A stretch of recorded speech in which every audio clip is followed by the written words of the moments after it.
আকাশ ভেঙে বৃষ্টি নামছে, আর সেই বৃষ্টির সঙ্গে পাহাড় বেয়ে নেমে আসছে ঘন লাল রঙের স্রোত। ঢেউয়ের ঝাপটায় নীল সমুদ্রের জলরাশিও মুহূর্তেই হয়ে উঠছে টকটকে লাল। দেখে মনে হতে পারে এ যেন ভিন গ্রহের কোনো দৃশ্য কিংবা কোনো রূপকথার রাজ্যে ঘটে যাওয়া কোনো রক্তক্ষরণ। প্রকৃতির এই অদ্ভুত মায়াবী রূপ দেখে বিস্ময়ে থমকে দাঁড়াচ্ছেন পর্যটকরাও। চোখ ধাঁধানো এই দৃশ্যটি মধ্যপ্রাচ্যের দেশ ইরানের হরমুজ দ্বীপের। সম্প্রতি সেখানে ভারী বর্ষণের পর পাহাড় আর সমুদ্র একাকার হয়ে গেছে গাঢ় লাল রঙে।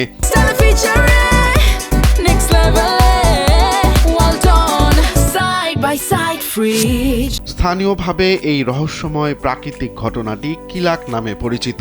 আসলে এই দ্বীপের মাটিতে প্রচুর পরিমাণে আয়রন অক্সাইড বা লৌহ আকরিক থাকায় বৃষ্টির পানির সংস্পর্শে এলে এমন রক্তাভ রঙের সৃষ্টি হয়। ভূতাত্ত্বিক বৈচিত্র্যের কারণে হরমুজকে বলা হয় রংধনু দ্বীপ। এখানে ৭০টিরও বেশি খনিজ উপাদানের দেখা মেলে। তবে এই লাল মাটির মাহাত্ম্য কেবল সৌন্দর্যেই সীমাবদ্ধ নয়।